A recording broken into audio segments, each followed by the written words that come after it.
I'm Etzion from Israel, Haifa.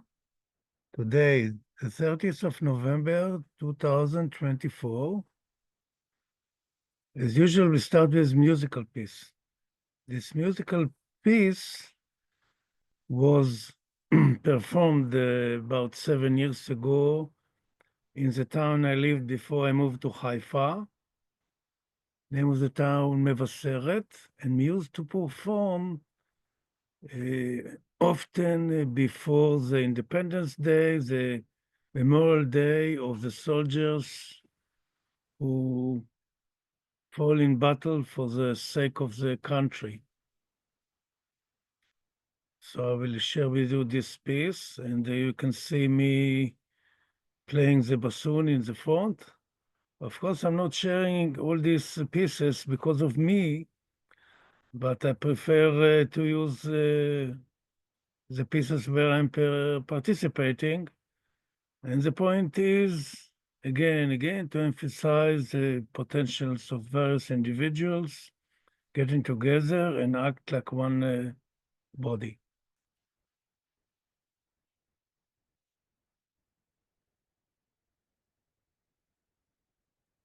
Just a minute.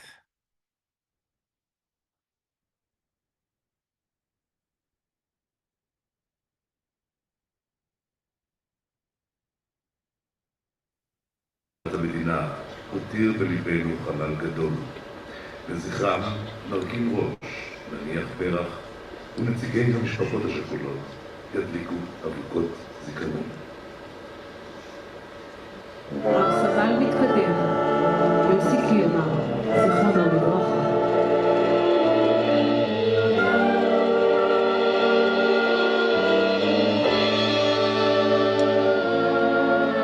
שלושה נופלים לבית ליכטנשטיין, סרן אבנר אלימלך, זיכרונו לברכה. סרן אבנר ליכטנשטיין, זיכרונו לברכה. טוראי יעקב ליכטנשטיין, זיכרונו לברכה. רב סמל חנניה אברג'ילה, זיכרונו לברכה.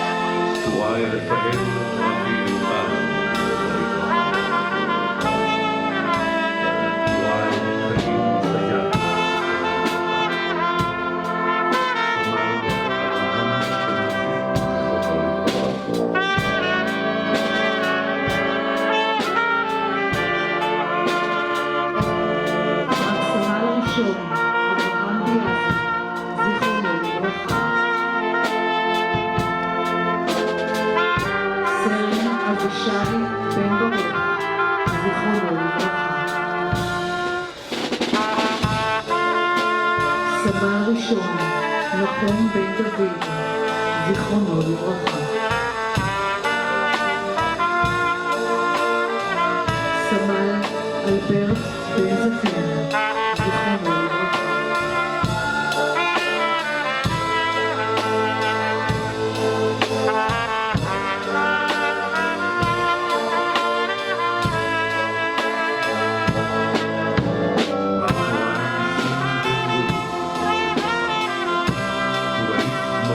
בן שלום, זיכרונו לברכה.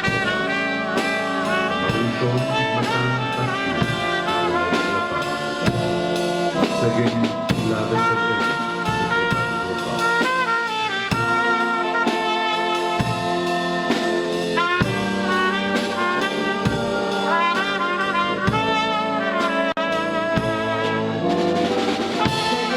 דרור דרשי,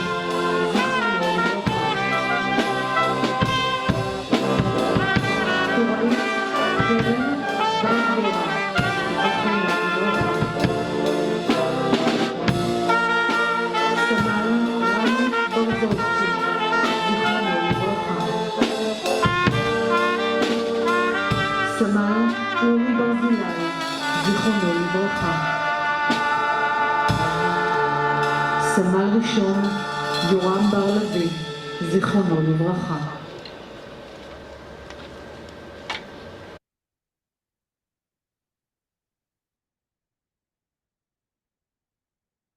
We performed that time before a vast audience. Many people of the place, of the town, came to appreciate the people who gave their lives for the welfare of the people, of the community, of the nation. And we, as Baba lovers, also, we would like to remember that Baba said that it's almost a last opportunity for the selfish person. We all sank to the bottomless stage of egoism, feel totally separated. And when we give our lives for the sake of the community, we have the opportunity to break through these shackles of ignorance and to receive the opportunity of reinstating to the spiritual path. When we undergo such acute suffering and sudden death, most of our sanskaras in our subconscious mind are being shattered. And when these sanskaras are being shattered, which otherwise it wouldn't happen,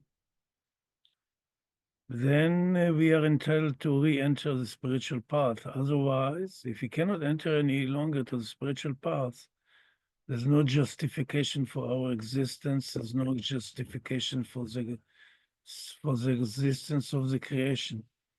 Then you will not have any reason to complain about anything. Everything would be vanished. And only the perfect master is the avatar. The avatar is the only one who can avoid such a disaster. Undue disaster. Eventually, there is a Mahapalaya, a stage where the creation goes to rest from all the travail of the constant suffering of creation. Then eventually the whole creation takes a nap. And this is not in the design at the moment, because there were quite a few individuals who are willing and capable of participating, traversing the path, and thus serving the purposes of creation. And after this, we'll continue sharing the book of Genesis. Now we came to the story after the flood, the new beginning of humanity. We have been through many disasters. Even science discovered, presumably, 6 periods of extinction, 5 or 6 periods, and some scientists claim that we are now at the 6th or 7th period of extinction, which is self-created, most likely.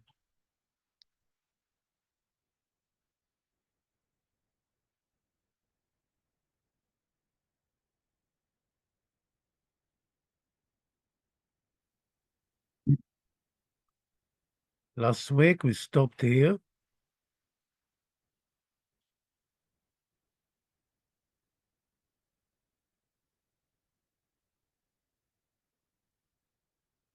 After the flood, actually before the flood, God, whom I refer to as Yahweh Elohim, Yahweh Elohim is the fraternity of the perfect masters. The individuals who traverse the path became perfect and achieved reunion with the Godhood. And now they're coming here, they work as a team to help the ongoing process of creation, trying to help humanity, which fell from its position in the divine plan. And the position of humanity has been to assist the mineral, plant, and animal kingdom on the onward march towards attaining humanhood, the body, to reach the body of a human, which is all conclusive of the entire creation. And then we are supposed to enter the path of involution, where the problems, all the accumulations of past sanskaras created in ignorance will start to fade away, and we have to study the Torah, the meaning, the path for attaining the spiritual goal, teaching us how to erase sanskara. 3,000 years ago and more, Master Moses, Lord Abraham, and all the patriarchs, they knew very well the problem of sanskaras and how to deal with it. That's why the book of Genesis came to be. The book of Genesis, the old version, the first version of God Speaks. Yahweh Elohim symbolizes the supreme self that dwells in each of us and is buried under the piles of sediments that are the result of the activity of creation. Through proper spiritual exercise, we must shatter and vaporize these deposits, and as long as we do not succeed in doing so, we will live in increasing suffering. The Torah teaches us how to prevent the formation in the first place of the deposits stored in the darkness of the subconscious mind, and to eradicate them once they are created, a process that is, in fact, inevitable, by establishing a spiritual mechanism designed for this.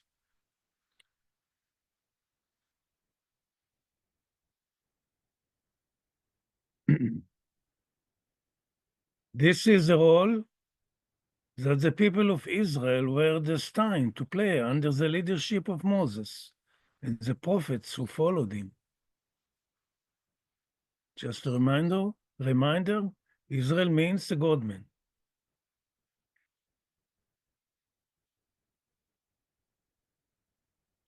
We knew about Jacob, who became Israel when he fought with the messenger, and thus he achieved God realization just before entering the Promised Land. The Promised Land actually symbolizes a state of God realization. And when we, the children of Israel, move back from the bondage of Egypt back to Canaan, or the state of Israel, this actually is the movement of the individuals on the path towards God realization. This is symbolism of all this story of Genesis and Exodus. We will learn it later on when we will reach the book of Exodus. Now we're still only starting the book of Genesis. We've been through the creation, the battle between good and evil within each one of ourselves, which symbolizes by the battle between Cain and Hevel. And Cain, the material man, destroys the spiritual man within himself, and thus humanity became totally materialistic. And when we become totally materialistic, we enter the path of self-destructiveness, where we are at the moment. The entire humanity, almost everybody, almost everything is totally based on self-interest, acquiring minerals, gaining as much control over materialism. This is self-destructive. We cannot continue surviving in this. After the flood, God blessed Noah and his sons and said unto them, be fruitful and multiply and replenish the earth.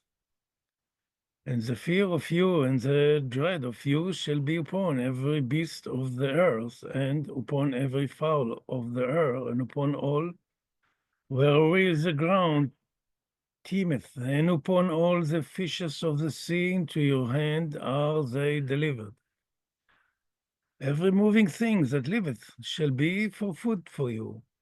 And the green herb have I given you all, only flesh with the life thereof, which is the blood thereof, shall ye not eat.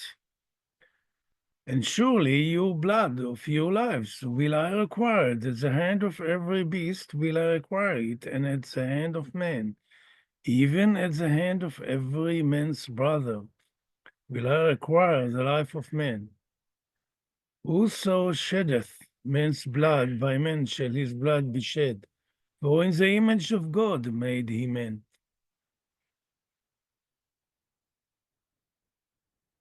And you be ye fruitful and multiply, swarm in the earth, and multiply therein. And God spoke unto Noah and to his sons with him, saying, As for me, behold, I establish my covenant with you and with your seed after you, and with every living creature that is with you, the fowl, the cattle, and every beast of the earth with you, of all that go out of the ark, even every beast of the earth.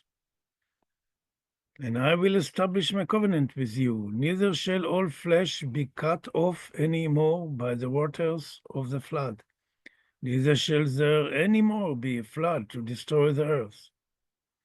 And God said, This is the token of the covenant which I make between me and you and every living creature that is with you for perpetual generations. I have set my bow in the cloud, and it shall be for a token of a covenant between me and the earth. And it shall come to pass when I bring clouds over the earth, and the bow is seen in the cloud, that I will remember my covenant, which is between me and you, and every living creature of all flesh in the waters shall no more become a flood to destroy all flesh. And the bow shall be in the cloud, and I will look upon it, that I may remember the everlasting covenant between God and every living creature of all flesh that is upon the earth. And God said unto Noah, This is the token of the covenant which I have established between me and all flesh that is upon the earth. And let me read it more deeply and remember what God designed in the first chapter of Genesis, that we eat only fruit and vegetables. The initial creation, when we were still in the Garden of Eden, in the state of consciousness of the Garden of Eden, where we all live together as one body, we experience a fraternity of all souls. Nobody was killing anyone because all felt oneness. You're going to kill yourself. And now practical God understands that our thoughts are evil continually, as he said before the flood, and he has given up on us as a matter of fact. And he lets the work of karma take over, and we become subject to whatsoever we create must come upon us. That's what's being described here. Of course, God, by the fact he made the new covenant, doesn't mean that he changed the law of karmas. We have to suffer our wrongdoings. After the destructions of life on earth through the flood, the stage of restoration begins. Humans are given a basic guide to proper behavior on earth. However, these are only general guidelines, the basis for the mechanism of action. The spiritual circus has not yet been laid. In fact, mankind's spiritual leadership became fed up of humankind. Man's heart has been evil since youth. Humans are no longer able to crush the sediments in the deeper, dark layers of the subconscious, and they behave like talking animals. They devour animals for food, and so humans sink into a cycle of suffering. There is no way out. The suffering that humans inflict on the animals they eat becomes a built-in mental structure within them. Torment begets anguish, and the only way out of the vicious cycle is to restore the spiritual circles. The ideal of a vegetarian diet is not the solution. The problem is not with what enters us orally, but with what accumulates within the mental systems as a result of selfish and ignorant activity. Here I wanted to emphasize the power of the Hebrew language. There is above the sentence, swarm in the earth. To swarm in the earth is in the original chapter, it was said, multiply and replenish, fill in the earth with your existence, which is supposed to be your spiritual existence. This is in the book of Genesis, where we still were anchored. Our consciousness was focused on the divine beloved, our originator, and we lived lives dedicated to the cosmic cause. And here we reached a state that we actually became creatures. And in Hebrew, the word which was translated to swarm, the original word is shirtzu. I'll read what I'm trying to explain it, how deep the Hebrew language is. Humans became talking creatures. In Hebrew, it was said shirtzu, meaning to multiply, but its root is sheretz, creature. When we say, it's also written in the, before that, shratzim, sheretz, all kinds of things which are creeping on the earth. This could be lizards, worms, snakes, all kinds of things which are not healthy, in a healthy situation.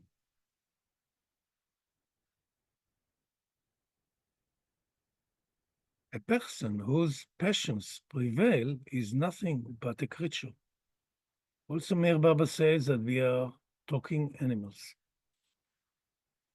Meherabad, if you well know, said very harsh things towards us, and many of us, dear ones, don't like to look at it. We like to look at what is acceptable and makes us inwardly happy. But we have to look at the mirror. The avatar is a perfect mirror. In fact, this set of instructions is a default plan. It is better to have a distorted, partially functioning human race that causes suffering, anguish upon itself and the creation than to erase all of creation. A general elimination of creation will erase all suffering, but the spiritual journey of individuals to the goal of creation will come to a standstill. However, we must understand that the immense suffering on earth is evidence the spiritual circles led by the people of Hevel are dysfunctional or very partial.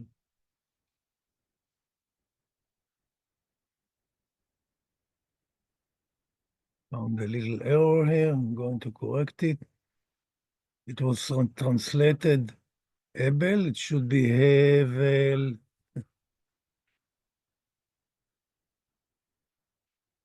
Hevel sounds like soft, airy person, kind.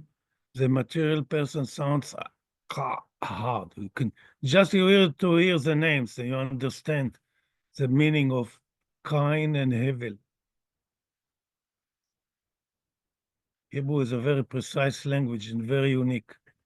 There's no such language like Hebrew, to my humble understanding.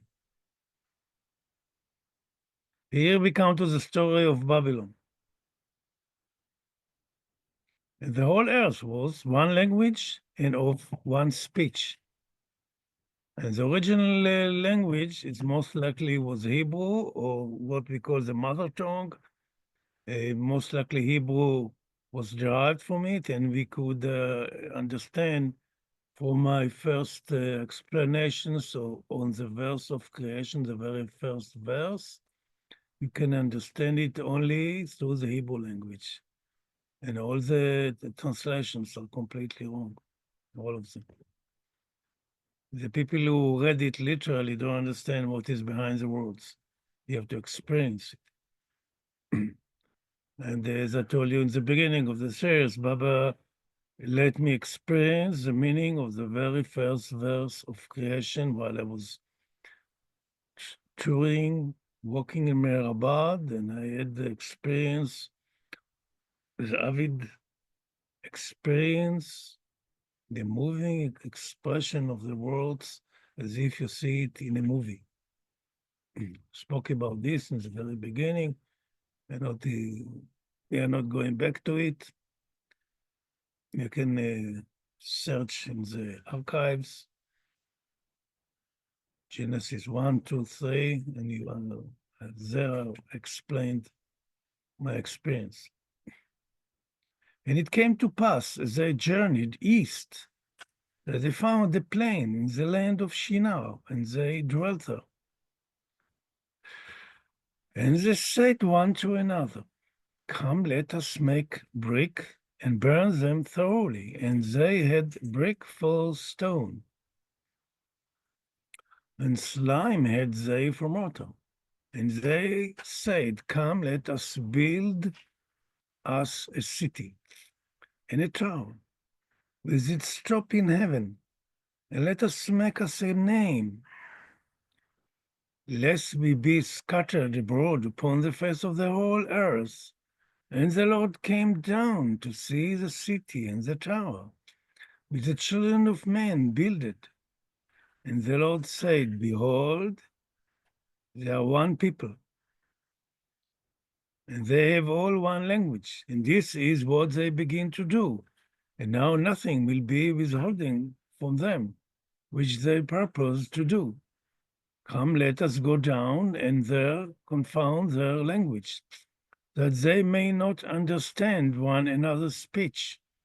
So the Lord scattered them abroad from thence upon the face of all the earth, and they left off to build the city.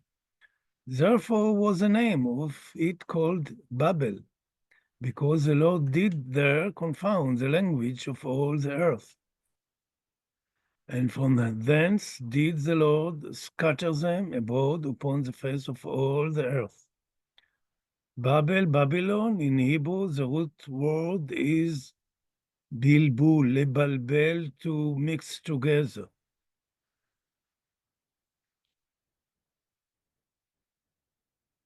How can you translate such a thing? You have to read you folks have to study Hebrew and read it in its original.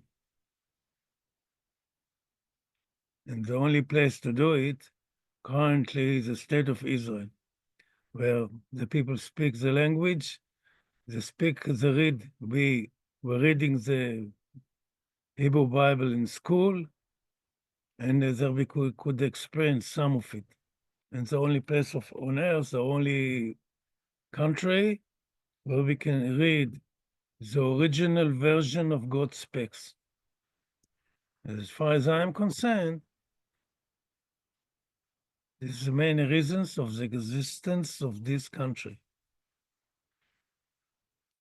And as you well know, if you would bother a little bit, let's see that this was a decision of the Avatar Meir Baba to give the people their country back. Even I know that many people who call themselves Baba lovers reject it. So, reject whatsoever you like. That's what it is. The process of the disintegration of the human race into hostile bodies. People had hitherto lived as one family, or at least felt some unity, but their focus was now almost exclusively on success in the material world, symbolized by the tower with its head in the sky. Humans are busy building systems that are detached from the cosmic plane, and these towers are doomed to collapse.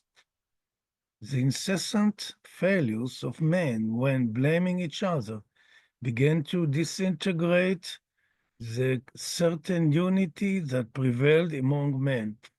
As they began to organize into tribal, national, and imperial bodies hostile to each other.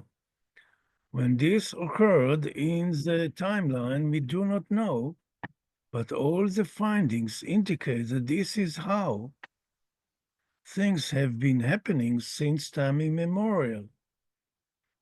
People have been constantly bickering among themselves since the dawn of the historical record, which is nothing but a record of disputes, hatreds, and wars.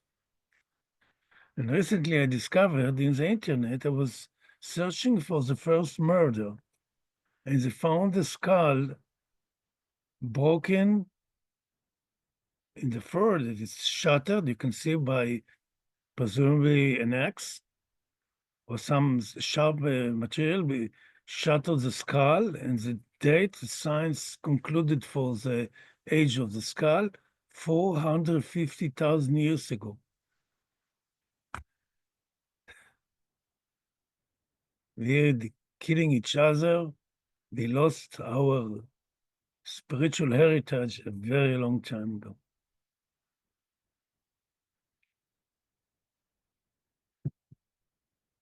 Just a minute, I have to check something.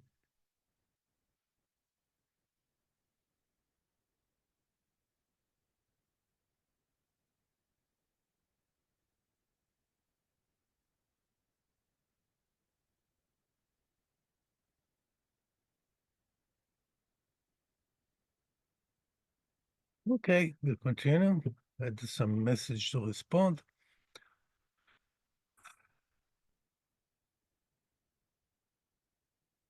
The process of building a tower, symbolizing any earthly building process, requires much wisdom, such as mathematics, architecture, stone, wood, and metal, sciences, art, and so on.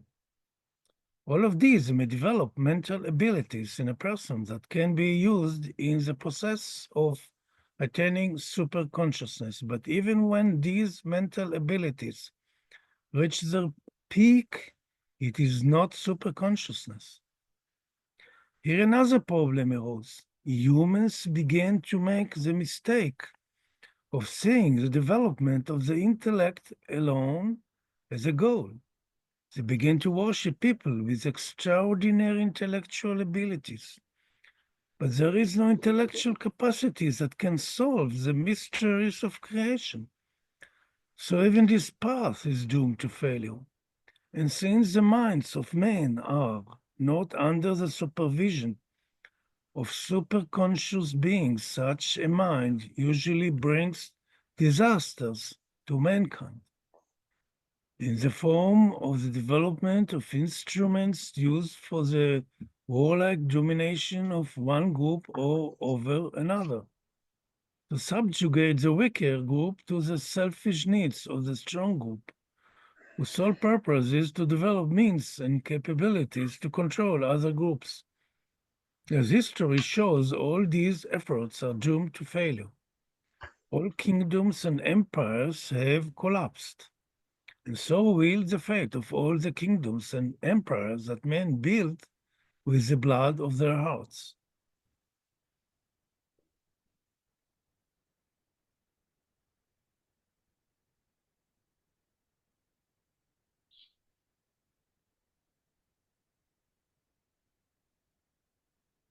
We have one more page to read before and after that we'll be introduced to the advent of Abraham. In fact, all that humans do in the present situation is to enforce the materials into an artificial mold created by the human mind, which is detached from the cosmic mind. The materials strive to return to their former state, free from any coercion. And therefore everything that people build immediately begins to fall apart and requires constant maintenance.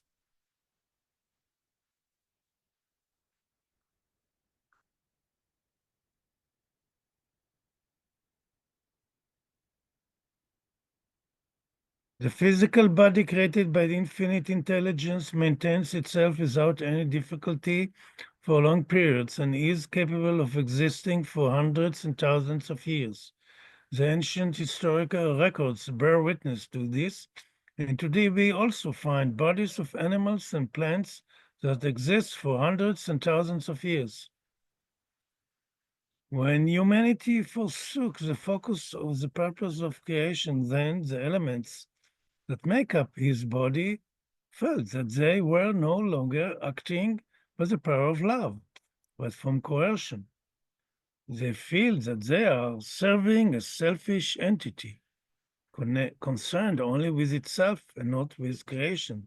Thus began the process of disintegration of the human body, which suffers from countless diseases.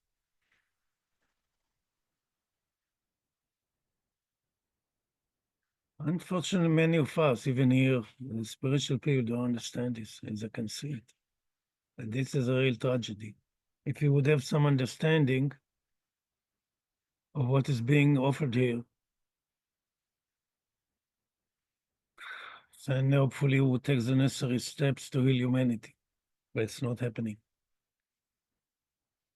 I've touched quite a few spiritual bodies. They are not doing it. There is some understanding here, but not enough to take actual steps in the healing of humanity.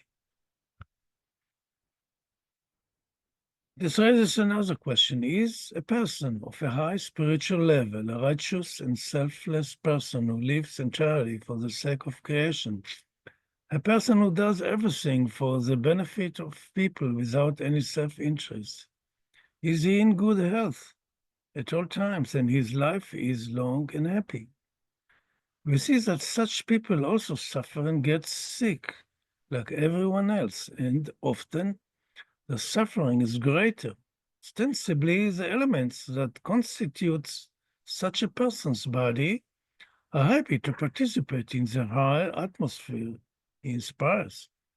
There is no doubt that these elements are much better off from the point of view of spiritual evolution than those who are forced to assemble the body of an evil and sinister person, an egoist and an arch-villain who thinks only of himself.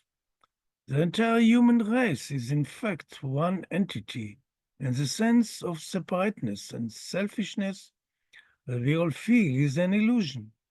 In fact, such a noble person takes upon himself the burden and responsibility for the fate of his fellow human beings. And being an expert in dealing with the residues of the subconscious, he knows how to secretly help other human beings who have no clue about these things.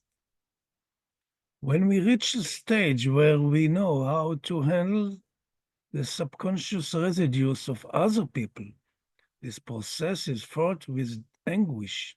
In fact, the darkness of the subconscious mind is a reservoir of all the suffering that we have experienced in the course of evolution that spans many generations. And in fact, since the dawn of creation, and so anyone who knows how to handle it takes upon himself this suffering. This issue raises many complex questions, the answer to which is not simple and equivocal. In order to understand this deeply, man must have a super consciousness, and by virtue of such consciousness, he is able to observe man throughout the course of evolution, which spans billions of years, something that no human being, no matter how talented, is capable of. With all due respect to the masters of psychology and psychiatry, many of whom are undoubtedly good and worthy and do their best, but do not have this knowledge, unless in the course of their own evolution they have become acquainted with a superconscious person from whom they have absorbed these insights and perhaps also received personal guidance and directives from him. This knowledge is acquired through personal experience and not through theoretical book knowledge. Everything that exists by force of coercion strives to return to its initial state. I actually spoke about this in the first chapter of Genesis, which includes all that we need to know about the creation and how it functions. And I spoke about the problem, the issue of free will, everything which is being coerced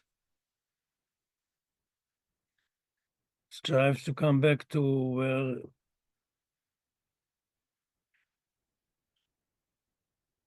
it lived naturally. So when each time we force molecules, for example, by chemistry, to form something which is not natural, eventually it has to disintegrate. And after this, we started, we will start next chapter, next time, to study the advent of Abraham. Abraham was an avatar, a person who descended from Godhood back to the earthly plane, even he was not obliged to do this.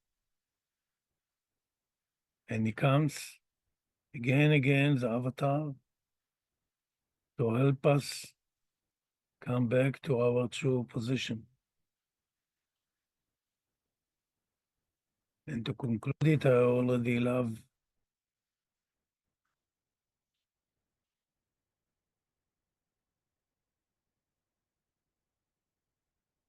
share. Let me see, I'll share again. Let's see what's going on. You're back here, I can see. Just a minute.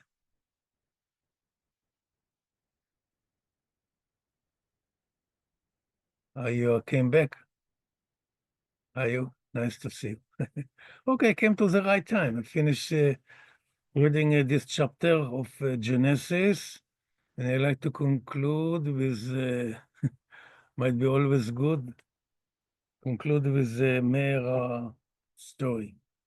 My Mehera has been my focus since the 70s as a most sublime being in the universe. How did I know it? I have no idea. Definitely not from reading Baba books, which I hardly did at that time. And they came most likely from the very source. When I experienced beloved Baba as a divine beloved, he gave me this experience of divine love. Maybe that second of experience, which took just a second or maybe less, he gave me all what I need to know for this life. Only the avatar can do such a thing. Took my mental state of a coarse human being and turned it right in instant, in less than a second, to a person with spiritual orientation. Not that I came to the goal. I didn't reach the goal. This is not the issue at all, reaching a goal, but becoming, having some understanding about the creation, and most importantly, about our focusing on the divine beloved, and the rest is routine, as far as I can see. All the process of achieving the spiritual states, the seventh plane God realization, as far as I am concerned, is no more but a routine, a part of natural advancement of the creation. personally, I'm not so much concerned about attaining spiritual goals, but executing what I feel inwardly or experience as what needs to be done in the present moment, which is whatever it is. This is a responsibility of each one of us. Okay, I'll share a Mehera story. Mehera stories.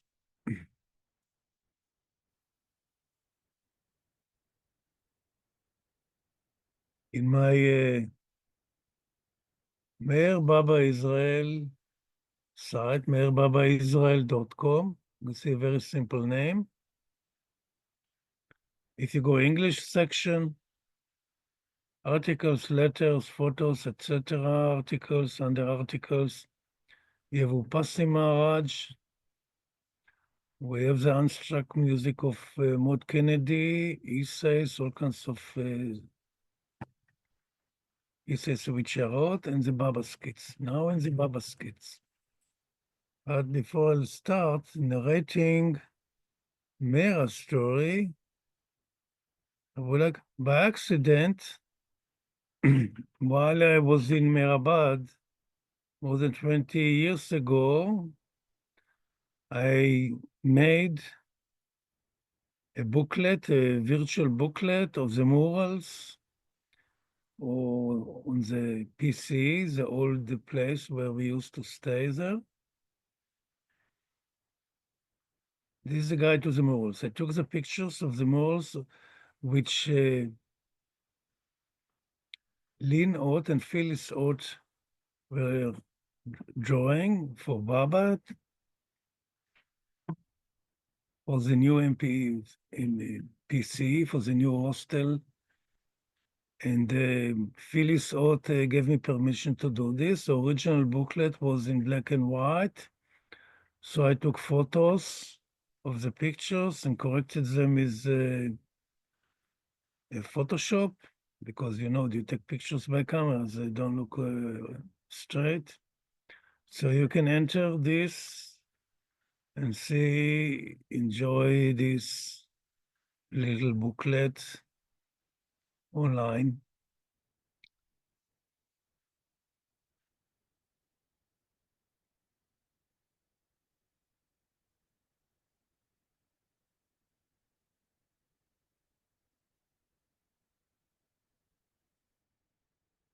We go back to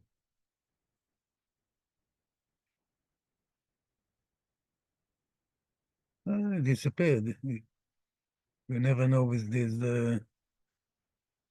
Okay, I'm going to find it again. Cannot escape too long. Just a minute.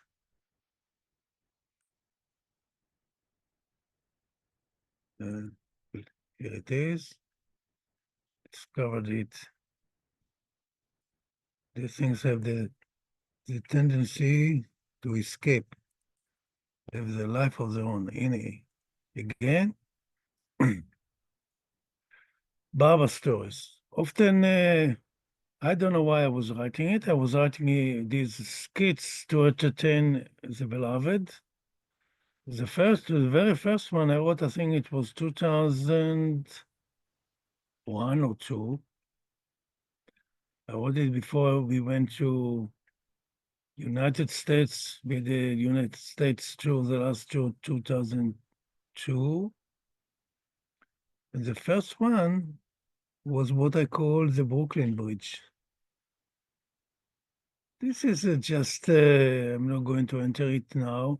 It's a parody, it's what we call on the,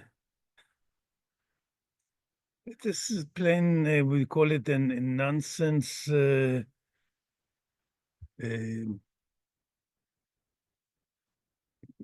nonsense way of writing, creating all kinds of things which meant only to entertain. But if you will enter it, you will see there are here and there, while portraying Baba's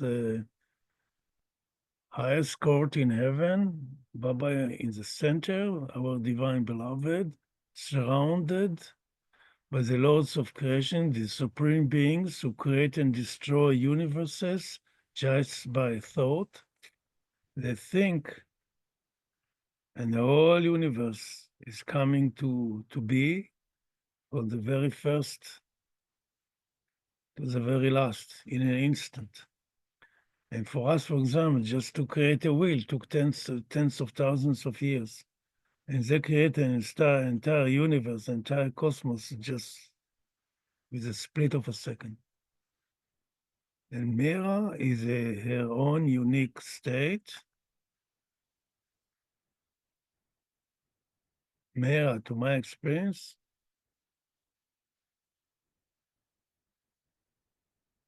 as Baba himself said, that he cannot live without Mehera. And some of us here and there heard that each alternate there is a different person who fills in the office of Mehera, just as the Mandali do.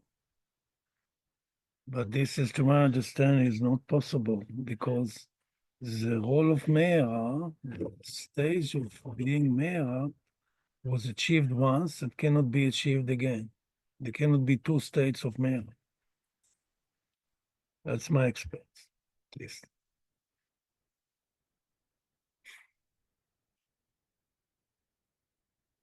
Now, this is a skit, this is a work of imagination, but when I wrote this thing, I had a very powerful experience while I was driving Jerusalem to Tel Aviv at that time. I wonder if I put here the date. Just a minute. 2017. 7 years ago, I was traveling from Jerusalem to Tel Aviv. I was living in Jerusalem, in the town of Mevaseret, where we heard this musical piece in the beginning. It's a small town, 10 kilometers westwards of Jerusalem on the way to Tel Aviv. If you can look at the map at all this small country, from the ocean to the Jordan Valley, there are 80 kilometers, 60 miles. And 500 kilometers long or so. That's all this little country, and the whole world is getting mad at all this little speck of a country that there is no room even to write its name inside on the map. You'll find always they write the name of Israel on the Mediterranean Sea. In the past episodes, I was telling the stories how I enter the court of the beloved in heaven. This is, of course, not accessible to any human beings.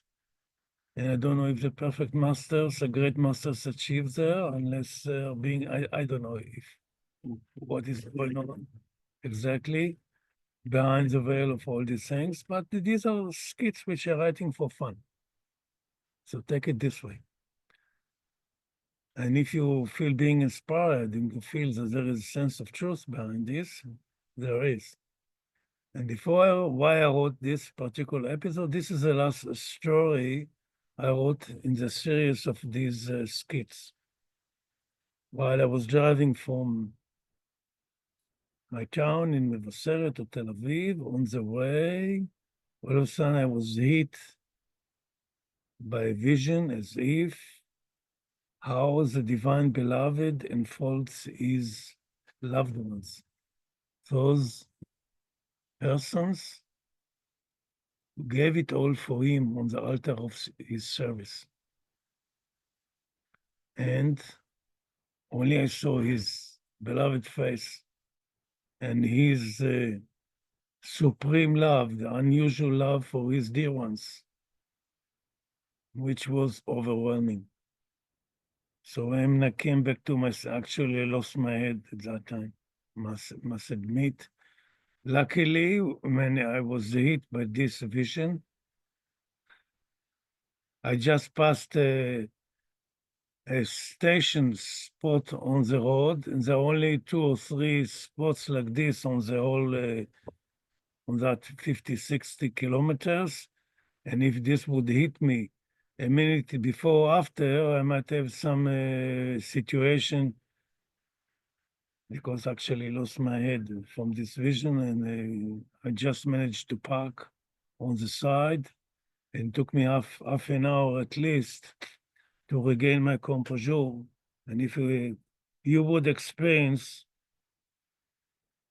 the compassion of the beloved for his dear ones, you would lose your brains as well. It's unbelievable. I told you in the past how I enter the court of the beloved in heaven. You have to go back to these skits and find out. Usually a cheat or bribe the gate Abdal. Abdal is a slave in Arabic, a being who exists only to obey the beloved. Abdals are totally obedient, but not really smart. I hope I am not insulted.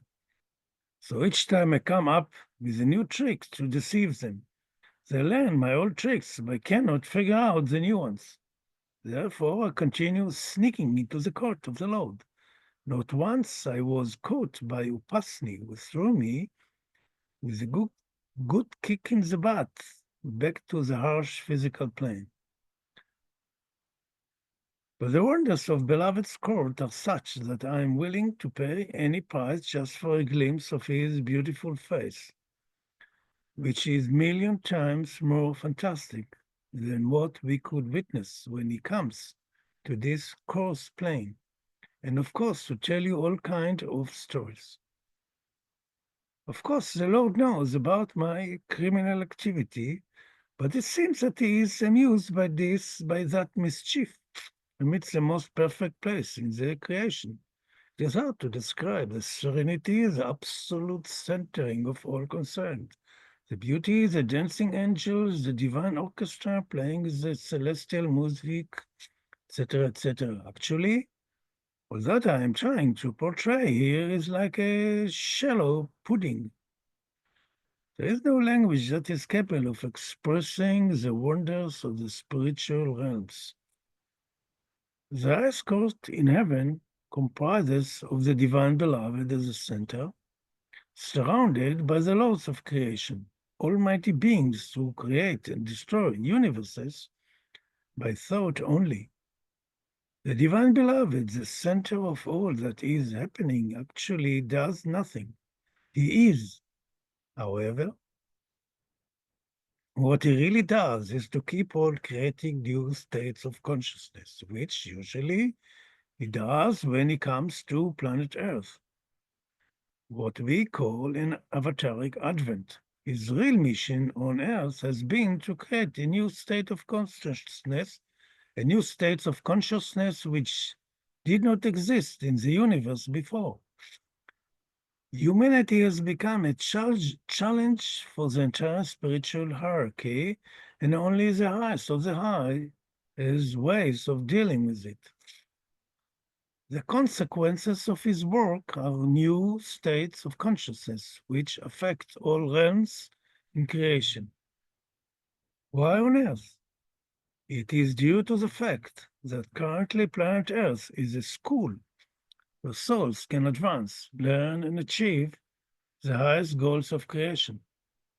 And this is the reason why the avatars descends to Earth, to the school of creation, to give it a boost to all of us, and to cancel or postpone the inevitable pralaya due to our wrongdoings, the negative karma that all of us, almost all of us,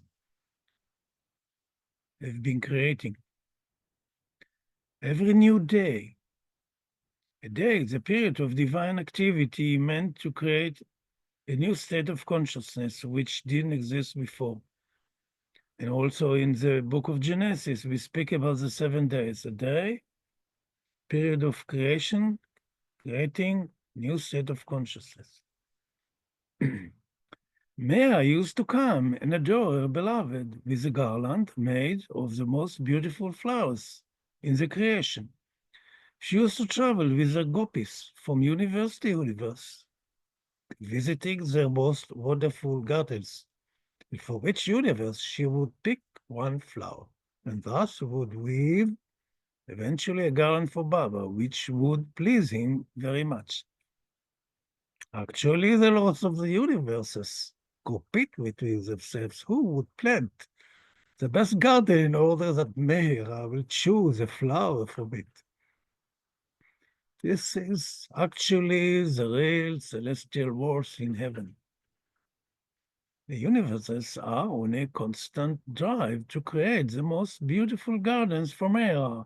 But of course, this is not happening in what we see through our physical eyes as a physical universe. Here I'm meeting in the hall of Mehera. So a new day has announced, and Mehera walks into the court of the beloved with a garland in her hands. The court of heaven is the most resplendent place you can imagine. But unfortunately, we do not have the capabilities on visioning it. We have to be there and experience it. This is a driving force beneath all our efforts to merge with the highest of the high. And when Mehera walked in, the splendor of the garland in her hands actually shadowed the brilliance of the heavenly court. Such a beauty was never seen before. The lords of the universe who surround the beloved looked at each other with utter amazement. They did not know for which garden it came. They just looked at each other, embarrassed, and did not say a word. The beloved looked at his lords with sweet face and asked, I didn't know that you created such a beautiful universe without letting me know. That is a beautiful surprise. What I love the best about our beloved is that complete ignorance, which he sometimes displays. We know that he knows everything, but when he asks such an innocent question, you are convinced that he does not know. His expression at that time is simply amazing. But the lords of the universe only looked at each other with embarrassment, didn't say a word. No, Baba, said Mehera curtly, this garland didn't come from any of these universes.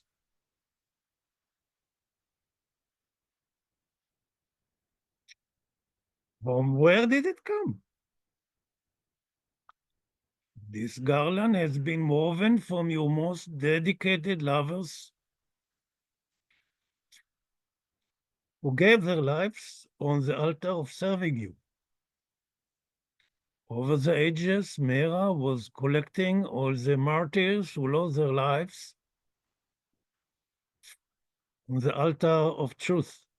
She not only did not miss one single soul, but also collected all the tears, all the drops of blood. But in this case, the Lord of Love really did not know what Mehera has been doing. And to see his expression for the first time in creation, he did not know of all the troubles in creation. Here I'm creating something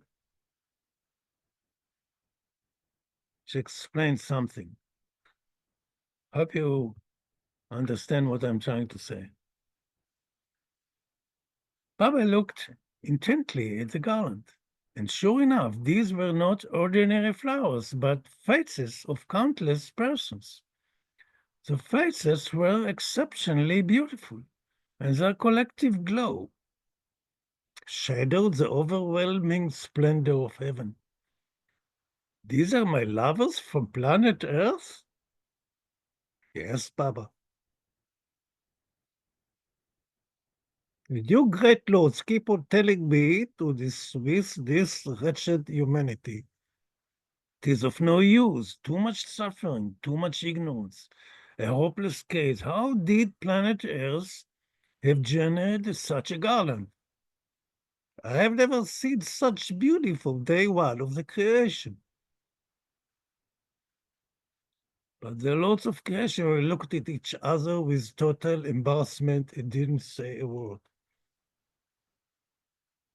Then Mehera started to recite the name of each face, and the list was very long. I think there were thousands of such faces, maybe millions. Who could tell? And each name Mehera announced. Beloved was kissing that particular face. For my little hiding nook, I barely heard the names.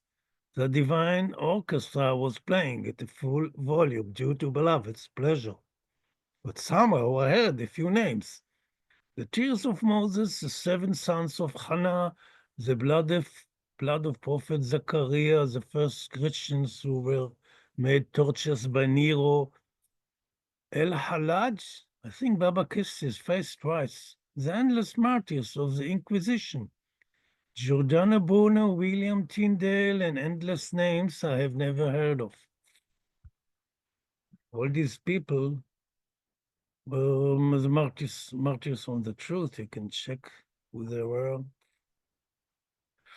It took some time since Beloved was concerned to give his special attention to each face. But this is a timeless zone. Nobody was rushing anywhere. The Beloved was glowing with pleasure, which is the purpose of creation, to please the Beloved. And all this time kept on sending from time to time sharp glances at his lords, which said, "Would you keep on harassing me to dispose of humanity?" But the great lords of creation just looked at each other with utter embarrassment and didn't say a word.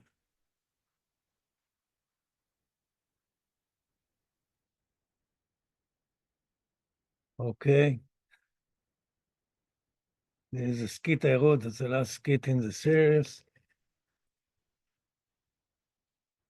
And